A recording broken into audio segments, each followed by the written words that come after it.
The last lesson chapter से हम important long answer question discuss करने वाले हैं. This is a very important and scoring chapter from your class 12 Flamingo Reader.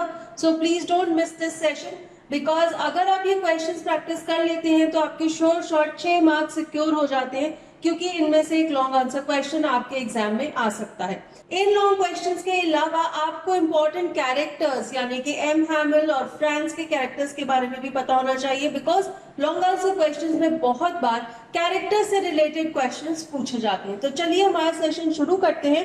पहला question आपके screen पे है. Describe the atmosphere in the class on the day of the last lesson. Means last lesson वाले दिन classroom में atmosphere कैसा था. Now देखिए यहाँ पर मैंने एक एक्सट्रैक्ट लिया हुआ है आपके चैप्टर से जिसे आपने इंक्लूड करना है अपने आंसर में और आंसर आपने खुद से क्रिएट करना है. मैं पहले भी आपको गाइड करती हूँ कि आप लॉन्ग आंसर लिखने की प्रैक्टिस कीजिए, रिटन प्रैक्टिस कीजिए जिससे कि आपको कॉन्फिडेंस मिलेगा और आपका एक अपना यूनिक आंसर तैयार होगा. अब बेसिकली इस क्वेश्चन में हमें ये बताना है कि लास्ट लेसन वाले दिन स्कूल का क्लासरूम का एटमॉस्फेयर कैसा था. तो इसमें हम सबसे पहले ये कहेंगे कि जब फ्रांस अपने स्कूल पहुंचा तो उससे देखा सब कुछ बहुत शांत था जो कि बहुत अजीब लग रहा था क्योंकि उसे तो लग रहा था कि स्कूल में यूजुअल की तरह बहुत कमोशन यानी कि नॉइज होगी. लेकिन उस दिन कैसा था जैसा संडे मॉर्निंग को होता है. उस दिन उसने क्या देखा कि क्लासरूम में सब लोग क्लासमेट्स अपनी सीट्स पर बैठे हुए हैं. एम हैमिल क्लास में अप डाउन कर रहे हैं, चल रहे हैं और उनका आयरन रूलर उनके बाजू के नीचे रखा हुआ है.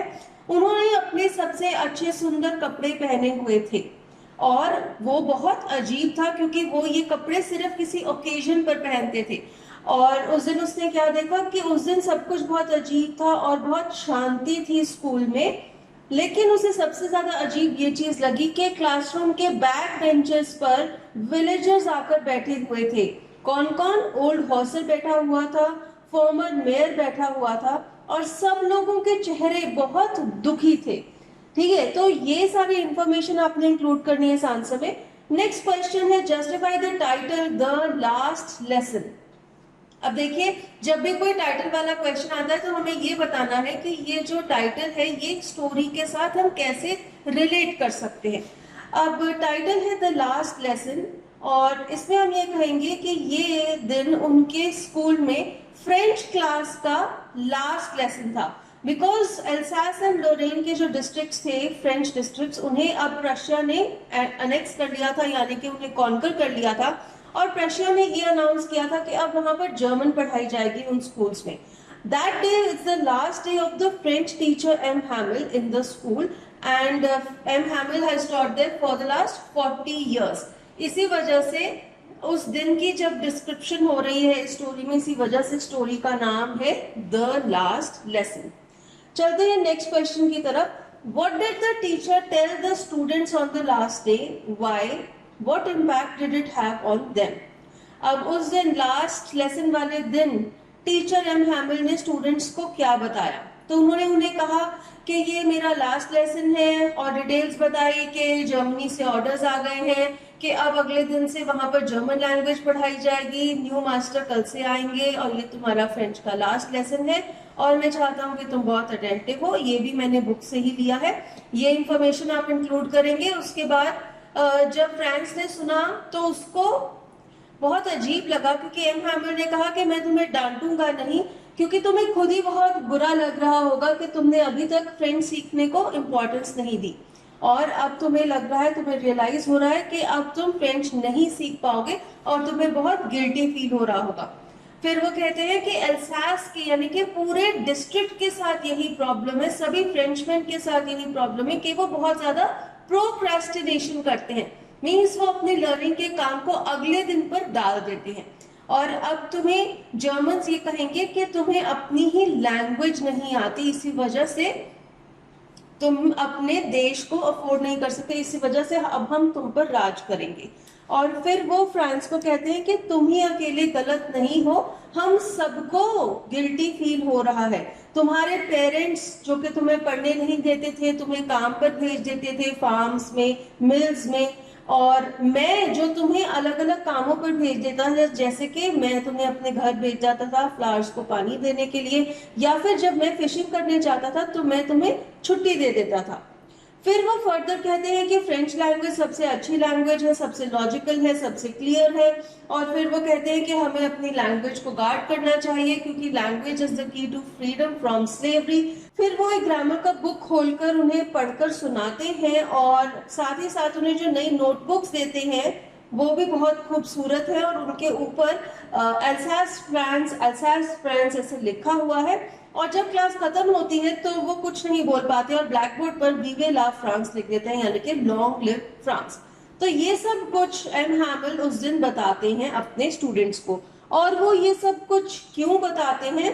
क्योंकि वो अपनी कंट्री से बहुत ज्यादा प्यार करते हैं। He is a patriot and he shows his respect towards the country, towards the mother टंग। और इससे क्या इम्पैक्ट होता है इन पर? इस पोर्शन में हम फ्रांस के रिएक्शन के बारे में बताएंगे कि वो शॉक हो जाता है जब उसे पता लगता है कि उसका लास्ट फ्रेंच लेसन है, क्योंकि उसे तो अभी फ्रेंच आती ही नहीं है। वो अपनी पढ़ाई को टालता रहा था, उसे खेलना ज्यादा पसंद था, लेकिन अब उसे गिल्टी फील हो रहा था क्योंकि अब ये उसका लास्ट लेसन था। और अब उसे एम हैमिल एक पुअर मैन लग रहा था, उसे एम हैमिल बहुत अच्छे लग रहे थे। अब उसे रियलाइज होता है कि एम हैमिल ने अपने फाइन संडे क्लोथ यानी कि अपनी बेस्ट ड्रेस क्यों पहनी हुई है? To show his respect towards the French language, because आज उनका लास्ट लेसन है स्कूल में। और साथ ही साथ उसे ये भी रियलाइज होता है कि विलेज एल्डर्स क्यों आए हैं आज स्कूल में? वो भी इसी वजह से आए हैं एम हैमिल को थैंक करने के लिए कि उन्होंने 40 इयर्स तक वहां पर पढ़ाया है। और साथ ही साथ वो भी अपने देश को रिस्पेक्ट शो करना चाहते हैं। और फिर हम ये कहेंगे कि फ्रांस को गिल्टी फील होता है क्योंकि उसने आज तक ध्यान से पढ़ाई नहीं की थी, एम हैमिल की बातें नहीं सुनी थी, और उसे ये लग रहा था कि एम हैमिल अपनी सारी नॉलेज अपने स्टूडेंट्स को देना चाहते थे और वो ये चाहते थे कि उसी दिन उन्हें सारी फ्रेंच सिखा दें। नेक्स्ट क्वेश्चन है, our native language is part of our culture and we are proud of it. How does the presence of village elders in the classroom and M Hamel's last lesson show their love for French? So इसमें basically हमें ये detail में बताना है कि हमारी जो native language यानी कि हमारी जो मदर टंग होती है वो हमारे कल्चर का हिस्सा है, हमें जन्म से मिलती है और हमें उसके लिए प्राउड होना चाहिए। ये चीज हमें कैसे पता लगती है? उस लास्ट लेसन से।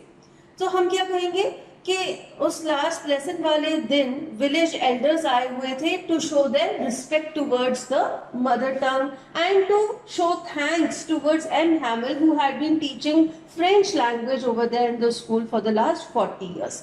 एम हैमिल अपनी बेस्ट ड्रेस पहनकर आए हुए थे, अपना ग्रीन कोट, अपनी फ्रिल्ड शर्ट और अपनी cap, in order to show respect towards the mother tongue. तो ये सब लोग अपनी फ्रेंच लैंग्वेज, अपनी मदर टंग को रिस्पेक्ट शो करने के लिए ऐसा कर रहे थे।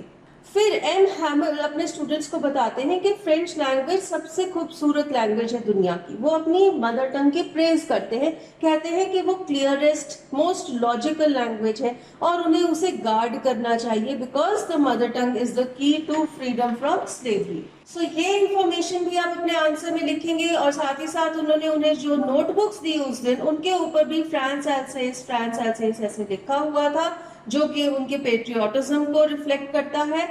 और ऐसे लग रहा था कि क्लास में फ्रांस के फ्लैग्स इधर उधर उड़ रहे हैं, means there was a sense of nationalism, a sense of patriotism in the class.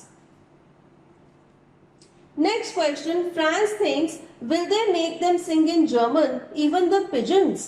After reading the chapter, you realize that man has an intense desire to subjugate others. Subjugate means दूसरे को overpower कर लेना, नीचा दिखाना. You feel that in the modern world there is a strong need for brotherhood. Write an article in 150 to 200 words for a national magazine on this. So हमें ये question basically article writing का है. So हमें article का format भी follow करना पड़ेगा और बेसिकली हमें ये बताना है कि ब्रदरहुड की कैसे जरूरत है इस दुनिया में। सो हमने इस आर्टिकल को चैप्टर के साथ रिलेट भी करना है। सबसे पहले आप एक टाइटल दे देंगे, यहाँ पे हमने टाइटल दिया है ब्रदरहुड वर्सेस ब्लडशेड, और फिर हम ये आर्टिकल लिखेंगे। When Germany annexed two districts of France, Alsace and Lorraine, the ruler's desire of subjugating the opponent, ruler कौन है? German power, और opponent कौन है? France. So उसकी जो desire है फ्रांस को subjugate करने की, it was so intense that they ordered that instead of the French language, the French children be taught German. This order was inferred by a small child France as taking away his birthright and his mother tongue, which came to him naturally. He wondered if the French pigeons on the roof of the classroom would also be taught to make the coo sound in German instead of French. This means that no one can take away one's mother tongue.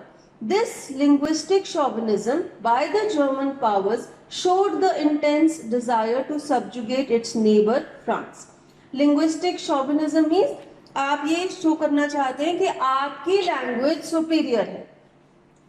However, तो यहाँ पे अब हम बता रहे हैं कि conclusion, nation should aim for brotherhood and mutual respect for each other.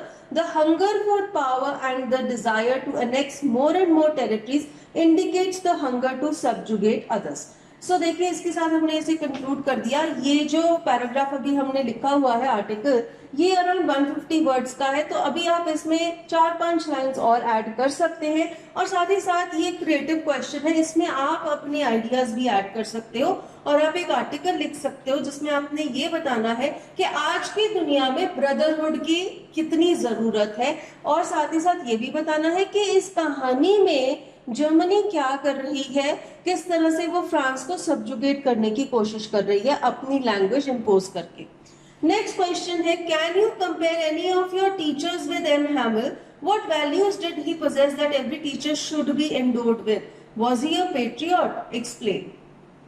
तो यहाँ पर आप कोई भी टीचर का एग्जाम्पल दे सकते हैं. अगर आप कभी लाइफ में किसी ऐसे टीचर से मिले हैं जो कि एक देशभक्त है, तो आप उनका नाम यहाँ पर दे सकते हैं, कैसे आप उनसे मिले, उन्होंने पेट्रियोटिज्म किस तरह से आपको बताया, किस तरह से उन्होंने पेट्रियोटिज्म की बातें की, वो आप यहाँ पर लिख सकते हैं. और एम हैमिल के बारे में हम कह सकते हैं that he praised the French language, he got books with Alsace France written on them, and he said that being attached to the mother tongue is the key to freedom from slavery. and blackboard पर उन्होंने विवे ला France लिखा. तो ये 4 instances हैं जो कि हमें M हैमिल का पेट्रियोटिज्म शो करते हैं, और हम क्या कहेंगे that yes M Hamel was a patriot. तो यही चीजें आप यहाँ पर इस आंसर में एक्सप्लेन करेंगे. नेक्स्ट क्वेश्चन है, France from the last lesson and the peddler from the rat trap demonstrate the importance of learning from our mistakes to evolve into better people. Means in 2 character से हमें ये पता चलता है कि अपनी गलतियों से सीखना बहुत इंपॉर्टेंट है ताकि हम एक बेटर पर्सन बन सके. Imagine that Shubhangi, your friend, feels as if she has made a mistake by not taking her academics seriously. Write to Shubhangi discussing instances from the 2 texts to give her an insight into the human tendency to make mistakes and learn from them. You may begin like this. Shubhangi, all of us have had mistakes at one point or another in our lives. After all, to err is human. So इस तरह से आप इस शुभांगी को जो letter लिख रहे हैं उसे शुरू कर सकते हैं. और बेसिकली इस क्वेश्चन में क्या कहा जा रहा है कि आपने सोचा है कि आपकी एक फ्रेंड है जिसका नाम है शुभांगी, और उसे ऐसा लगता है कि उसने अपनी पढ़ाई को सीरियसली नहीं लिया और उसने एक बहुत बड़ी गलती की है. तो आपने उसे सांत्वना भी देनी है कि गलतियों से इंसान सीखता है. इट्स नॉर्मल, ह्यूमंस गलतियां करते हैं और गलतियों से लेसन सीख के अपने आप को इम्प्रूव करना बहुत जरूरी है. सो हम आंसर को भी ऐसे ही शुरू करेंगे. Shubhangi, all of us have had made mistakes at one point or another in our lives. After all, to err is human. अब फर्दर हम क्या कह सकते हैं, आप अपनी क्रिएटिविटी से इस आंसर को क्रिएट कर सकते हैं. However, it is important for us to learn a lesson from our mistakes and not to repeat the same mistakes. The young boy named Franz realized the importance of education when he realized that French language would no longer be taught in his school. Similarly, the peddler realized his mistake of being greedy when he lost his way and got trapped in the forest. You have also realized your mistake of not taking academics seriously. Now you should come out of it and resolve to work hard and cover up for the lost time. You must study sincerely now. Mistakes and failures are learning lessons for us and they help us become a better version of ourselves. ठीक है, तो इस तरह से आप अपनी friend Shubhangi को guide करेंगे। एक और क्वेश्चन है, in what way can the story be seen as a comment on schooling in general? Does Franz description of school life resonate with your own experience? Do you think the story might also provide advice on what good education entails? Substantiate your argument with relevant instances from the text. So इस question में हमें ये बताना है कि हमें कैसे लगता है कि ये जो कहानी है द लास्ट लेसन, ये स्कूलिंग के बारे में हमें बता रही है, और क्या हम अपनी लाइफ और फ्रांस की लाइफ को रिलेट कर सकते हैं, और क्या हमें लगता है कि इससे ये हमें मैसेज भी मिलता है कि एजुकेशन कितनी इम्पोर्टेंट है। तो हमें चैप्टर से बार बार इंस्टेंसेस लेकर रिलेट करना है अपने आंसर को। तो सबसे पहले तो हम ये कहेंगे, जो फर्स्ट पार्ट है कि हाँ, फ्रांस किसी भी स्कूल गोइंग बच्चे की तरह है। वो सभी बच्चे स्कूल को डिसलाइक करते हैं और उन्हें लगता है कि उनके टीचर्स बहुत स्ट्रिक्ट हैं और उन्हें पढ़ना भी बिल्कुल अच्छा नहीं लगता। तो ये बहुत रिलेटेबल है और हम अपने साथ भी इसे रिलेट कर सकते हैं। मुझे भी स्कूल में लेट जाने से बहुत डर लगता था क्योंकि ऑब्वियसली पनिशमेंट मिलती थी।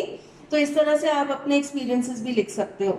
और हम फिर ये कहेंगे कि फ्रांस का जो रिएक्शन है जब उसे पता चलता है कि ये उसके फ्रेंच का लास्ट लेसन है और उसने पढ़ाई को सीरियसली नहीं लिया था, इससे मैं भी रिलेट कर सकती हूँ। मुझे भी लगता है कि हमें एकेडमिक्स को लाइटली नहीं लेना चाहिए। और एम हैमिल का जो मैसेज है that language is very important and we should know our mother tongue, this makes me also realize that okay, हमें भी अपनी मातृभाषा को इग्नोर नहीं करना चाहिए।